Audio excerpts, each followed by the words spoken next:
had no future. We didn't have anything, but we had a lot of future.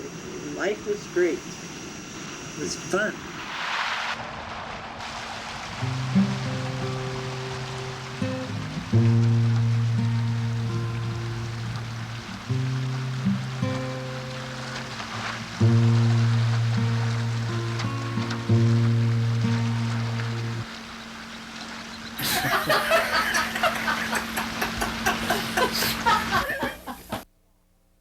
Years old, you've got to Right belong to spoilers, yeah, and not to toilers. No, it belongs to toilers. Toilers and not to spoilers.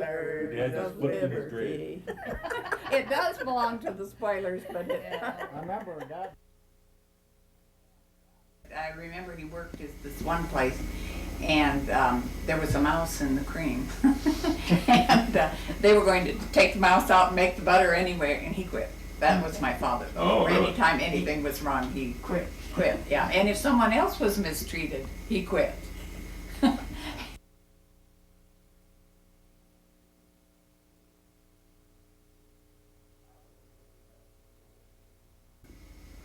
How do you look at the good old days?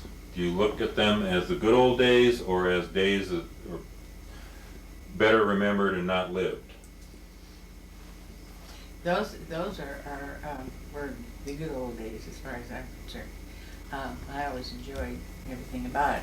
Things were tough, but everybody else was in the same shape, so we had a good time. And Do you think it would have been harder if you had been the parents, the people who were responsible for keeping the kids' heads above water? Yes, especially. Oh, definitely. I can remember my mother. And you get woke up at what time? Oh, I probably wouldn't be getting up too early at that time, before 7 probably. Okay, who would wake you up? I would imagine it'd be my mother. In the wintertime when it was 40 below outside, you'd wake up and in the morning, I slept in a big feather bed with lots of covers. The first thing you did was grab your clothes and head downstairs to get by the heating stove. And the nails coming through the roof would be as big around as pencils with frost, you know. You didn't waste any time up there. I can remember, well, I'd be about that age. I used to be out wrangling horses by the time the sun was coming up. What kind of breakfast did you have? Oh, we would have hotcakes and sometimes oatmeal. Did you have syrup and butter on your Syrup, hotcake? yes. We used to make syrup out of choke cherries.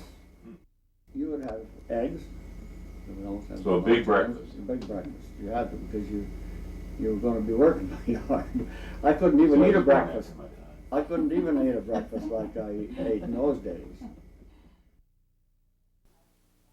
You had the Model T Fords with the little This ice is and glass probably windows that you had to snap on when it rained. a picture of a harvesting crew. See, the neighbors back there, all in harvest time, they'd work for each other. In other words, you'd move the harvesting equipment to one farm and then to the other, and all the neighbors, 5, 6 men all working together. That happened in the wintertime, when things were quiet, there was nothing much to do but feed the stock. They used to have card parties at one farmhouse or another, and they last all night. They'd have the people would bring cake and sandwiches, and they'd have coffee, and you'd have a break for a lunch, and then you'd play cards till 2 or 3 o'clock in the morning.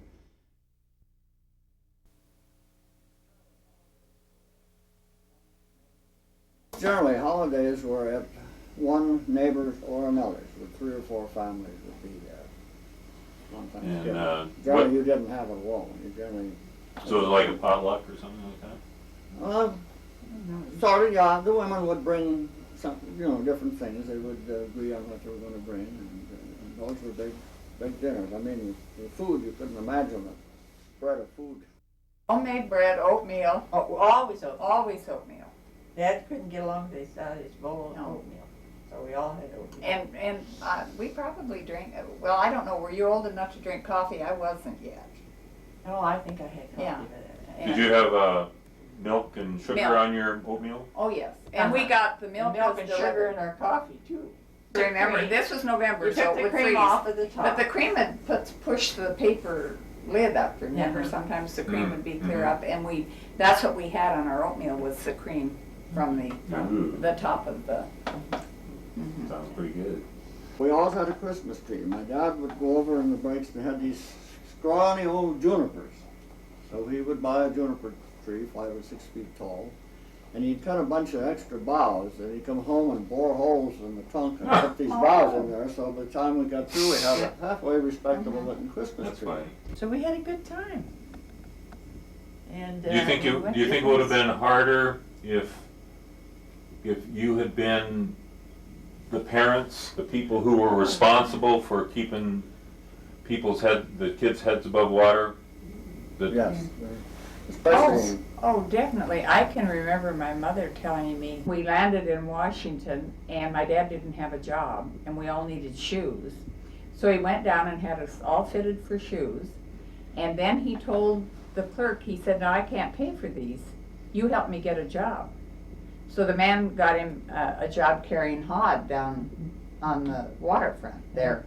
This was in Bremerton, Washington. And another time she told me, when he got turned down for a job, that he cried and said, "I have a family to support," and he got a job.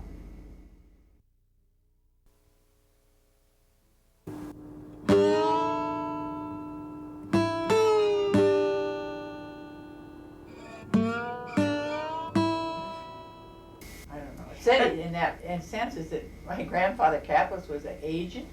What did it say? Agent. Agent. Oh. It was a She bootleg. laughed He just was like I did probably a when you told bootlegger. me. I think he was a boot. I think he did a little bit of bootlegging. that's But- I'd heard you say that. Yeah. But my mother always said that there was a terrific moral decline in the 20s. And she always said the Depression brought people out of it and brought the families back closer together. yeah, it looked just like that. Tar paper shacks, we called them, as an example. The sod standings, we had 2 neighbors that lived in sod houses when I was a small kid. They later built regular houses. And let's say the kids came to school. Were they made fun of? No. Everybody was poor in those times, you know, actually, through the 20s and, well, they had some crop failures there like before the 20s, and then things were fairly good for a while. And then, of course, the 30s hit and the drought and depression years, you know, the big drought for year after year. This was the difference between people working for wages and the farmer. He had a job, but he didn't get paid. And the winter of 1919 back there was an extremely hard winter. People lost all kind of livestock. We were lucky we lost very few because there'd been a drought, and about the only thing that I we was had to on that feed them camping trip that was time. stubble from the year before and Russian thistles. He wound up in the hole. I remember in the 30s when things were, I don't know how many years we had droughts, several years. The wheat would come up so high and just wither up and die. It got to where there were cracks in the prairie like that. My dad had a problem with liquor. Yeah. Especially in his later years. But, it was probably what killed him eventually. But when I was growing up, it was periodical. He'd go on. Binges. I realized too that the pressures back then had something Sure. to do with that. Did you grow up thinking you were going to take over a farm or become a farmer? No, I have decided that was not what I wanted after growing up in the drought and depression years and seeing the discouragement year after year putting in crops and nothing coming of them, and wondering how you were going to get by the next winter. Would you get enough food to get by in the winter? Were women scared of childbirth back Oh, then? yes. My mother's sister, Jessie, had her child after my grandmother had left, and she died. She got up and had a blood clot or something and died. Well, were midwives capable of doing cesareans if needed? Oh, No. What would happen if a Well, there woman were needed? a lot of women died in childbirth. I bet they did. And a lot of their childhood diseases, because in that family, one was diphtheria, one was was it whooping cough that one of them died of? And one died of a ruptured appendix. Well, the one died, Grandma said he had a diarrhea that started in the morning and lasted all day. Yeah, he and died that by was, they nightfall. called He it was about cholera 11. morbus. Cholera, yeah. Yeah. And so, you know, those were the ones, and then the one who died, she was an adult and married, and she died after childbirth. Maybe a hard marriage, and people didn't get divorced maybe as much, Yeah. and so they'd stick it out. Were those networks there to help that person kind of get through life? I don't know, you wanted. I don't think so. I think you and Mom was always ashamed that Yeah. she had a sister that was married about 5 times. And that bothered my mother. And, oh, it really. I think it was more in case of sickness or something. Yeah, that they would. Rural communities, that was pretty Yeah. lonesome for the women. The men, they got together during harvesting and then they freighted their grain and mined coal together and things like that, so. The women probably about, many times they got together were like on holidays. And harvest time, didn't the women go to one A lot another's of times- houses and help out? Well, maybe one would go to help, but Oh. most generally no. Uh-huh. The woman whose place they were at fed the men. Had to do the whole thing, that was a big job. The nearest neighbor would be, the closest would probably be a mile. Hmm. Most of them were 2, 3, 4 miles or more. Yeah. And women did suffer because, you know, they said about the woman that had the nervous breakdown, and her husband said, I don't know where she caught it. She hasn't been off the place in 20 years.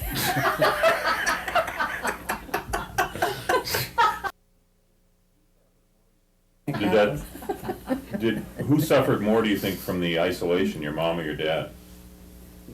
She did. Oh, my mother, I would say. As women didn't get to go much, they didn't Oh, drive cars. she said and she They could were pretty much Climb stuck up at and look, home. you know, on a little raise there, and she'd look around, she didn't see another home or anything else, you know. She'd go back to the house and cry. She was used, Wisconsin, lots of timber and trees and people, and yeah, it was pretty Yeah. lonesome for the women. It seems like you folks, and maybe not so much your parents, but you folks anyway, kind of sat on a dividing line, a dividing plateau, where early on in your childhood, when the responsibilities weren't really on your head, okay, they were on your parents, there was a lot of hardship, like you're talking about 1919, and there's a lot of hardship, and then sure, there was the Depression, but again, you were young comparatively to and then after there's World War II, and then after World War II, things get a lot easier. Oh,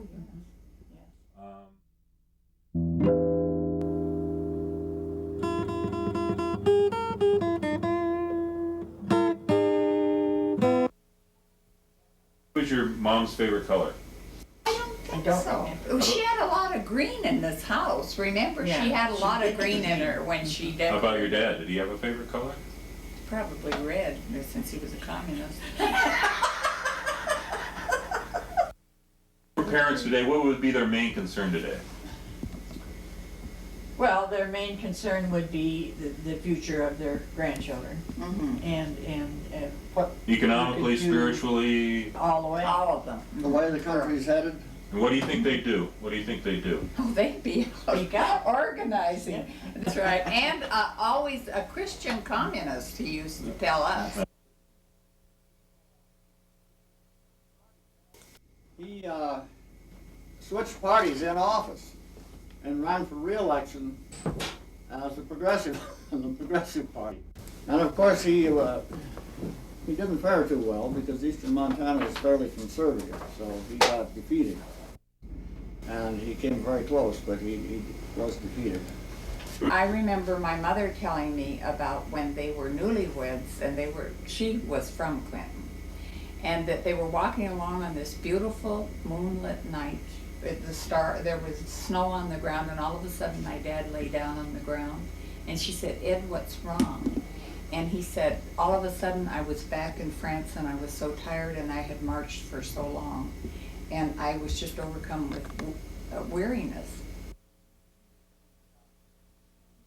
The evenings, you'd sit down to dinner, you'd have dinner. Was dinner, did dinner last a long time, or was it? Well, everyone talked. You know, We had very interesting Wonderful dinners because Dad was, Yeah. was right there. Sunday dinner especially. Yes. Had this wonderful laugh that would start clear down here and just come up and just explode. And he had a great zest for living. He liked people, and he was angry a lot over. Well, sure. But he liked people, and he liked laughter, and he loved poetry, and everyone. Well, when we didn't have a radio, we always used to recite poetry. Remember when we went to when we were yeah. everybody walk around the house reciting poetry, type of thing. And I remember that firecrackers bothered him.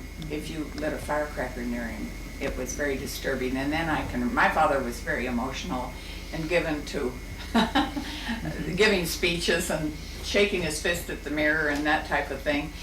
And I can remember him saying it was all right for my fair young body to be sacrificed upon the bosom of democracy, but you know, so there was a lot of deep feeling there. So he had some resentments about maybe how he was treated after he got back? Oh, well, they didn't get their bonus. I remember my mother telling me about my dad.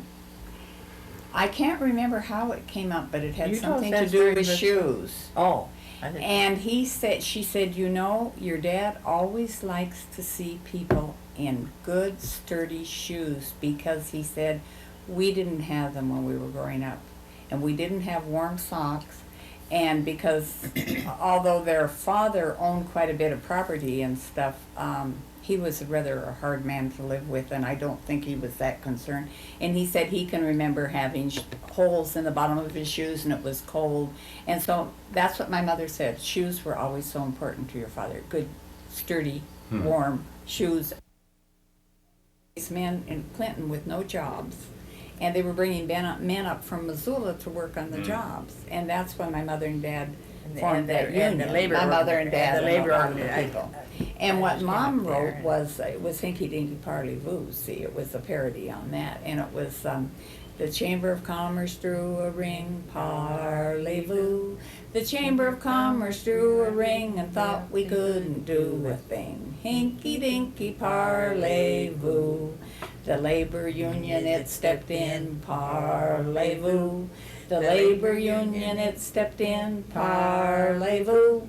The labor union, it stepped in and gave the COC a kick in the chin. Hinky Dinky Parlez-vous. Now in Missoula, was it a small enough town that people like your dad, even though he wasn't wealthy enough to be influential that way, could be influential just because of the way he was?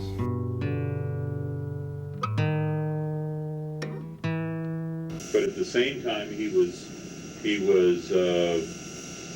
spending their money on whiskey instead of buying the kids shoes. Yeah. And so your dad then grew up and to be the kind of person who would take pride in calling himself the grunt. Yeah, And take pride in being a manual laborer. that's right. Do you think that Because he was tremendously strong. your dad's attitude toward the working man was in consequence of his relationship to his father? To a certain extent, except that he read so wide and saw so much, and then he had his experience in France during World War II, and those things together made him. And he really admired his mother. He really admired his mother. What was it that he admired about his mom? Well, that she just kept the family together, I guess, and loved them all. What was their relationship like Was it, I mean, Oh, they loved each other. You mean Yeah. their personal relationship? yeah, I mean, like a lot of women would have been Oh, upset no. with a husband Yeah. that No. couldn't keep a job. or- Oh, no. No. She always said, if I hadn't met your dad, I would never have married. There never was anyone like him. So Yeah. they were rabid Irish nationalists. Oh, yes, yes. So They the- hated the English. They hated the English. Yeah. Yeah, and my dad get mad at Mom most of the time. See, she was part English and he'd Mhm. get angry at her. For being English? Yeah. That's, okay, well, that's good, I'm glad I asked that question, because, but did she ever, did she ever say, my favorite color is? I don't think don't so. remember. She had a lot of green in this house. Remember, Yeah, she had a she lot of did. green in her when she did. During the 20s, my dad's brother went around with the man who was later Senator James Murray from Montana, and helped raise money to send guns to the Irish Free State before they got their freedom. I can remember my mother going up, but I can remember Dad pinching Mom's legs when she'd go up the stairs. I remember that right here. You know, I don't remember anything like that. But that family was the greatest kisser. The men The man, kissed each too. other right on the lips, and you see them and you hug Yeah. them and kiss them. He believed very much in people working with their hands. And he always said his brothers were more inclined to wear suits and things like this, and he was his badge of honor was a pair of bib overalls. Now, is this Edmund? He referred to himself as Edmund D. Grunt Campbell. And there's a Catholic. story behind that. What's that, what's the story? He worked for Montana Power, and he wasn't an electrician. They called the electricians hairy-ass apes, incidentally, because they climbed the poles. The grunts brought their tools to them, and so they called them grunts. So he always said, supposedly his middle name was Joseph, and he wouldn't accept it. So he, as a middle name, he had himself Edmund D. Grunt Catholic, and ran for precinct committeeman with that name. And he had 2 cards, one for Christians and one for pagans. You didn't bring one of those either? I didn't have any No, out I don't have either. They're out in the university though. Main difference that your folks have? No, Dad said Myra takes care of the discipline, didn't You you? bet. And so. So there weren't any, they worked Because everything I out? remember him telling me when my kids and I was having some Yeah. problems, I'd say, I'll tell your dad. He'd say, now, your mother always took care of those things. I didn't have to take care of those things. But there was very little corporal punishment. My mother had yellow eyes, and she'd just look at you, and you wanted to please her more than anything in the world.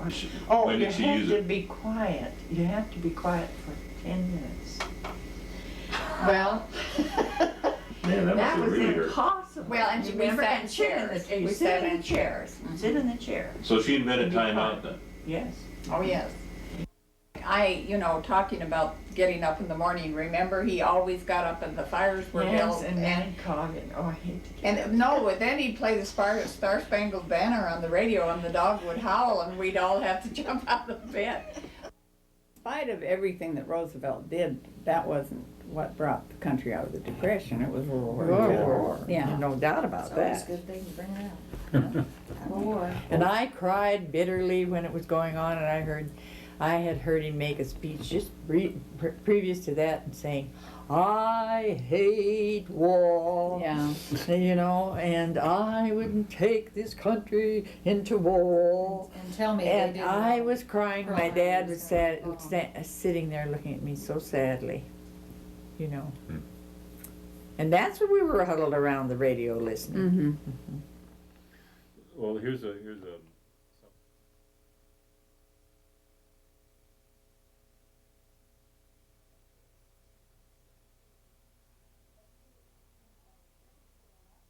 But see, Depending on where you live, strangely I enough, can my feel father like always somewhere wanted like this. Missoula to grow. Remember, he always said they're keeping Montana a paradise for the hunters Oh, and the yeah. fishermen, and he didn't, because he felt that there should be, Yeah. in some ways, more development in order to provide jobs. That's right. But I don't know if he was thinking of the environmental impact or. No, I just doubt it. I don't remember hearing Dad ever go into the No. environmental. And another time she told me when he got turned down for a job that he cried and said, I have a family to support, and he got a job. Yeah.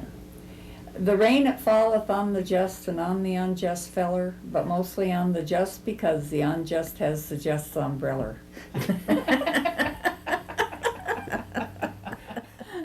But I remember he worked at this one place, and there was a mouse in the cream.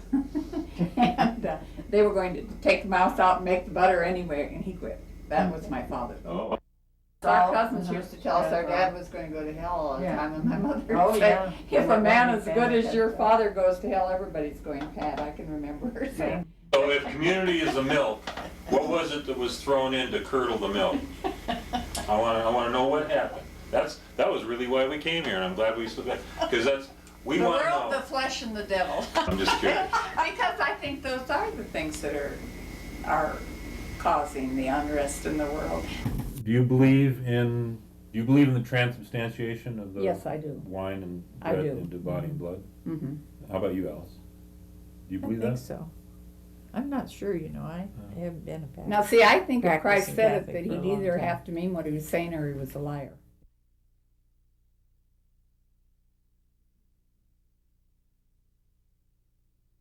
I know Dad disliked J. Edgar Hoover, but Dad disliked a great many people.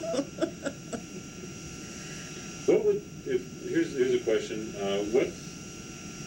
what would be the one character attribute that a person would have that your dad would automatically lose respect for him?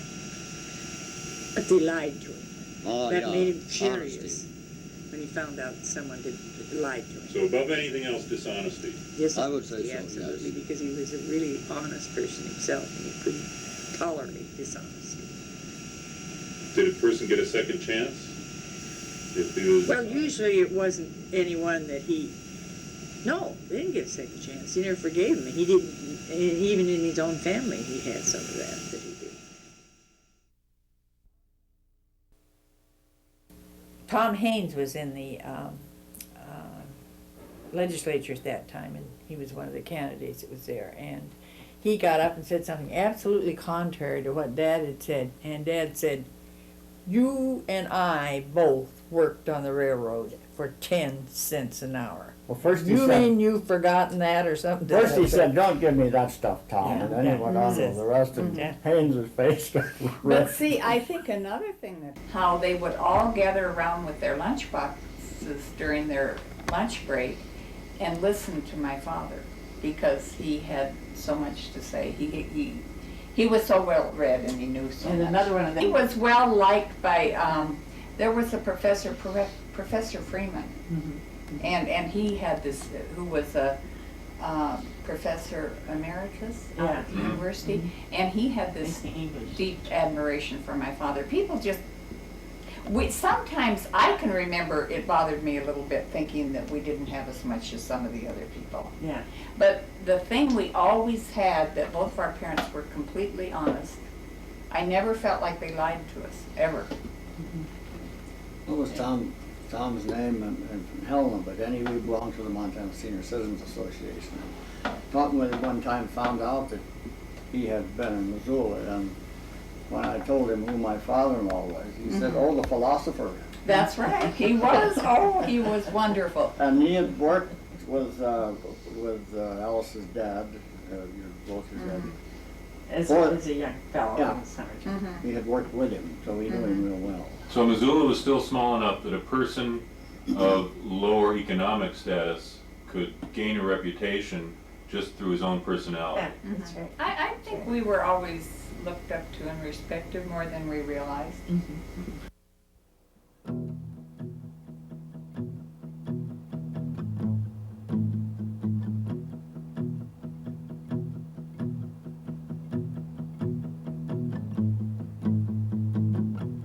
Do you think that people in Montana, that the environment here makes people a little bit different than in other places? I think they're smarter. No, I'm just curious. No, I really. Another thing about Montanans being so smart, I don't agree with that. They elected Burns Why? Well, but that was your eastern part of the state. Oh, that's great. Well, but the population's in the western part of the state. Yeah, their hair grew, his grew like his dad's. Yeah. They say usually it takes after the mother's side, but. Is that what attracted you to him? Oh, Hair? it was his eyes. His eyes. Well, I don't even want to get into that, the way you said that. I mean, That's the first time I ever even heard that. if all this time you would have been going like this. If you, what attracted you to Alice first? Mm. You don't have to be honest. You can. Well, I guess the first time I met her, I decided I wanted to see more of her. She had a really cute I guess it figure. was, Oh. she had a And pretty beautiful bubbly hair. personality. She was outgoing, a pretty bubbly personality. And I was just, I don't know. And it's she one of those laughed things at that everything he said. You think, That's why I'm Yes, attracted he to did. her. It said, I don't know how it come about, he said, we were talking about dates, not dates. Oh, I going remember someplace, that but- story. And he said, and how do you like, what You was said it? stewed figs Oh, or something. oh, and he Stewed said, dates. how do you like Stewed- stewed dates? Yeah. I Well- thought that was funny. The other thing is that romance nonsense. I mean, you know, that you're supposed to take a bath together with candles and stuff like that. And I always kind of like to shower by myself, but I mean, I really you've been think watching that. too many No, but they movies. do that. I know what, no, it isn't. I know women that I talk to. Sure. I hear this from women, and you know, they don't, the men don't do this, deal and the with men a don't different do group of that. men. See, I don't, And, bit like that. I think that a relationship, I think there is romance in a relationship, but I think it develops into a really strong friendship bond. And I don't think you can go to anyone and say, here I am, aren't I pretty, make me happy.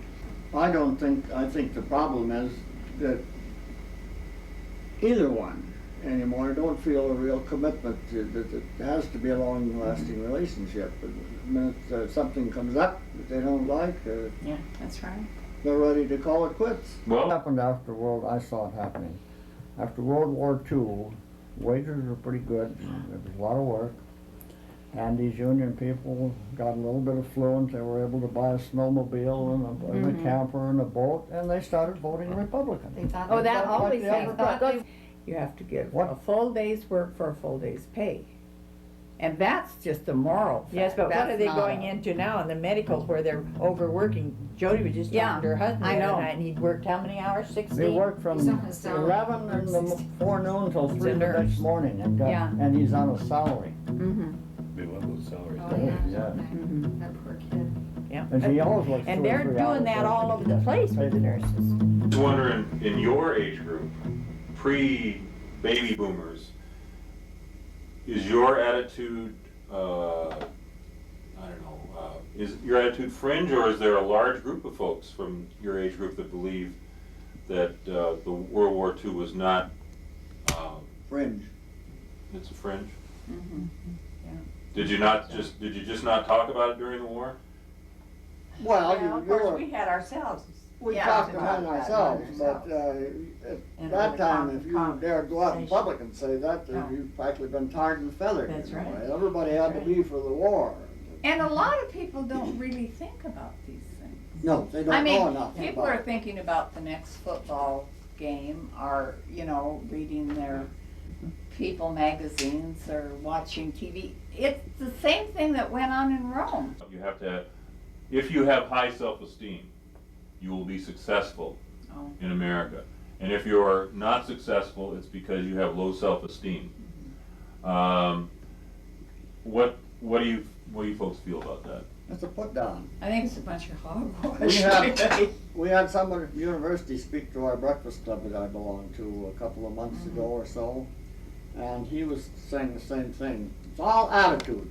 If you're going to be successful or not, it's all attitude. And then he was telling about these various successful people, and somebody in the crowd challenged him and said, well, it sounds to me like you're talking about how much money they can make as being successful. No, that has nothing to do with it. You can be successful in other fields, but everything he said came back to the idea the that you were money. going to make a lot of money. And it was all based on attitude. I raised 5 children without a father, and it's very, very difficult. And I think children need a father and a mother, and I think each sex contributes something, and between the two of them, they make a complete parent. Did your dad stay vocal about him being a socialist even during the A McCarthy period? communist, by this time, he called himself a Christian communist. Yeah. Yeah. Even during the McCarthy Oh, period? yes, and all of his relatives were furious at him. They'd tell my mother, shut him up. Let me go to one other little example. We were asked to a dinner down to the McKay's there a couple of years ago for, Max was giving, just a group of different people. And, he walked in banked on each side by Denny Washington and Totsopoulos. Totsopoulos. So we One know on where each his votes side. go. This bill was in the interest of the corporate structure. And it wasn't, the 240, and it didn't have anything to do with, but Now, there's where his big support comes from, and another thing happened at that dinner. As soon as the dinner was over with, they didn't wait to listen to Max speak. They got up and left. They didn't need one. They didn't. but He was in their pocket. They didn't. During World War II, there was rationing, of course. Mm-hmm. Was there a black market Oh, in Missoula? We didn't have that in mind. I not don't that think we so. knew of, but you To would a hear certain about point, it. I think there was. Yeah. We had neighbors that had their own, had a gas station. We never had to worry about Rationing was gas. a farce. There was never a shortage. Yeah, and then I the story'd come out, oh, you gotta go put all the sugar, you gotta save sugar For because our you're gonna. boys, and, you know, they I were remember appealing the to. guy saying, I got 100 cans of coffee, and we don't drink coffee, but my God, I'm not gonna waste those stamps. Yeah. They buy that stuff and order it, even if they didn't use it. For the Well, war yeah, effort. that was all about yeah. sacrifice. But see, we only got one pair of shoes a year. If I needed gas, Was that ration? You mean ration? I don't remember it bothering me because I probably had never had the money to buy People- more than one pair of shoes. people would swap ration stamps. Yeah. Yeah. They were Oh, supposed they to did take that. it out of the book, but Oh, if you you knew bet. the merchant, they didn't make it.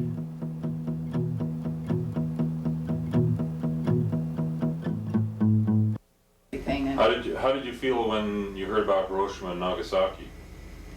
terrible. oh, I thought it was terrible. Most people Yeah. were Jew, I know. oh, great. But I was don't never think they really necessary. understood. we It couldn't- was, Japan. all of a sudden, we had won the war. I don't think they really understood. Well, there was no reason to do that.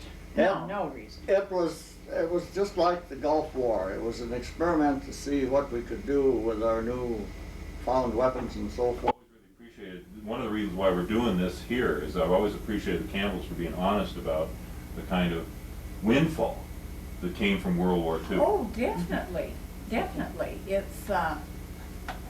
It brought us, well, I've always known that it was the war that brought us out, and there was a period after the war when this country knew a prosperity that it's never known.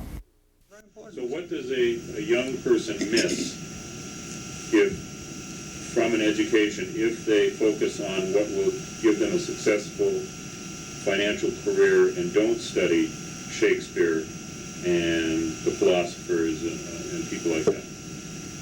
They just have a very narrow Yeah, outlook on that's life. right. It's self-centered. And they don't even consider other people very much. That's their concern. I made mine, they can do the same. If they can't, that's because they're Rugged just, individualism. they're lazy or something or other. So what do you tell young people, 18 to 35, who have figured this out, that the Democratic Party and the Republican Party are both shills for wealthy people in this country? And what do you tell them in order to get them to go vote? Well, about a month ago, Alice and I were invited over to speak to a junior and a senior class at Hellgate High School. There were two other senior men there, they were both older than I am. And the instructor had prepared a long list of questions for the kids to ask. They asked very few questions, most of them seemed to be bored. And when I talked to them, I said, look, you are the ones that are going to be running this show. And what you gotta do is get out and vote. Don't sit home like so many of the people are now, because it makes a difference and you can make a difference. Now, what do you say to, did any of them speak up and say, look, I don't believe it makes a No, difference? they don't, no response whatsoever. And afterwards, I was talking with the instructor, and he said, unfortunately, most of these kids are that way. They just don't feel there's any future for them. But that's, some are falling down on teaching these kids.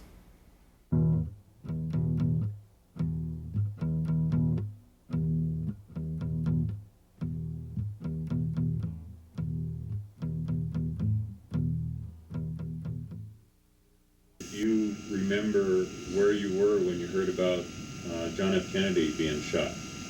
Shall I go first? Sure. I was in the elevator, having just come out of the recovery room after some surgery when I heard about it. And I heard the nurses whispering, and then I heard them say, the president. We were saying, well, he's got to recover. Mm-hmm. He's got to recover. And it was shock. It was a real shock. And in April of 1968, Martin Luther King gets assassinated. How did that affect you? You know, it came probably over the TV that he'd been shot. And Doug said, he's got to live.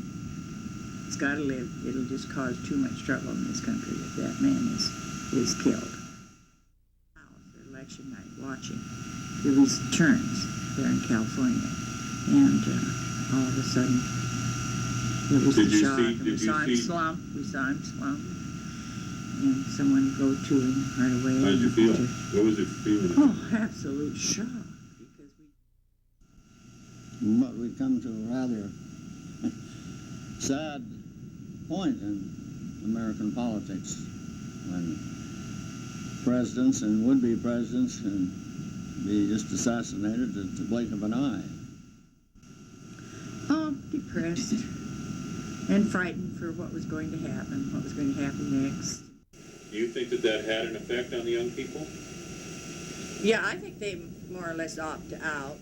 So. If Kennedy had beaten Nixon, do you think that the country would be different today than it is? I think so. Well, and I think his fact that his brother had been assassinated, he brought the people back together, because people, while Kennedy barely won the election, they came to really admire him.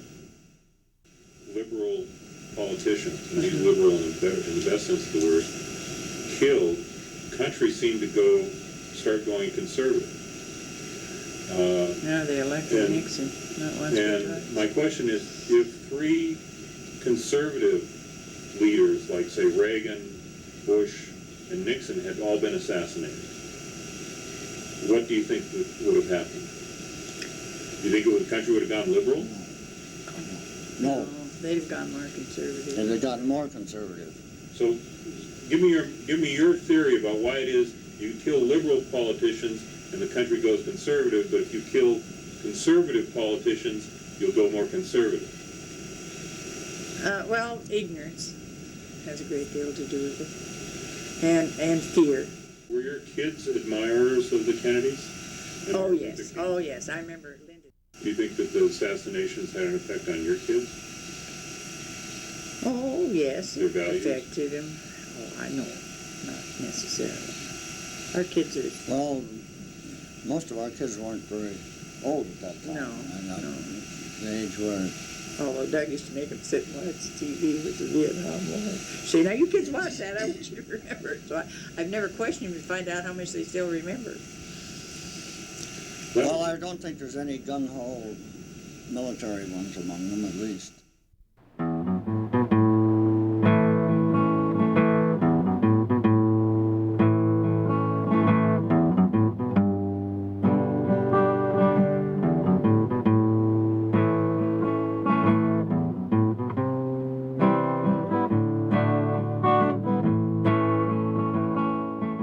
Do you have one bit of advice for your great-grandchildren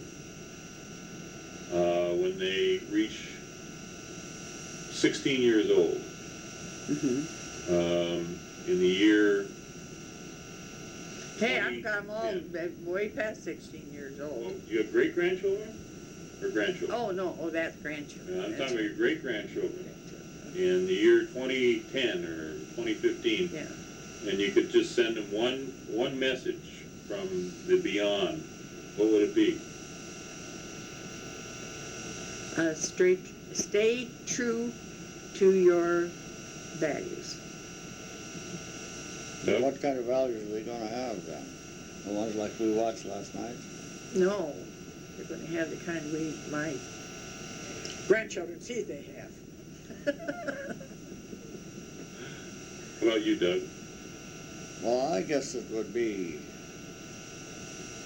treat people right, and before you do anything to hurt somebody else, think how you would feel in the same position. So between those the values and you say stick to them. Yeah. That pretty much covers it. That's right. That's what I was thinking. Just he started to tell. That was the values I was talking about.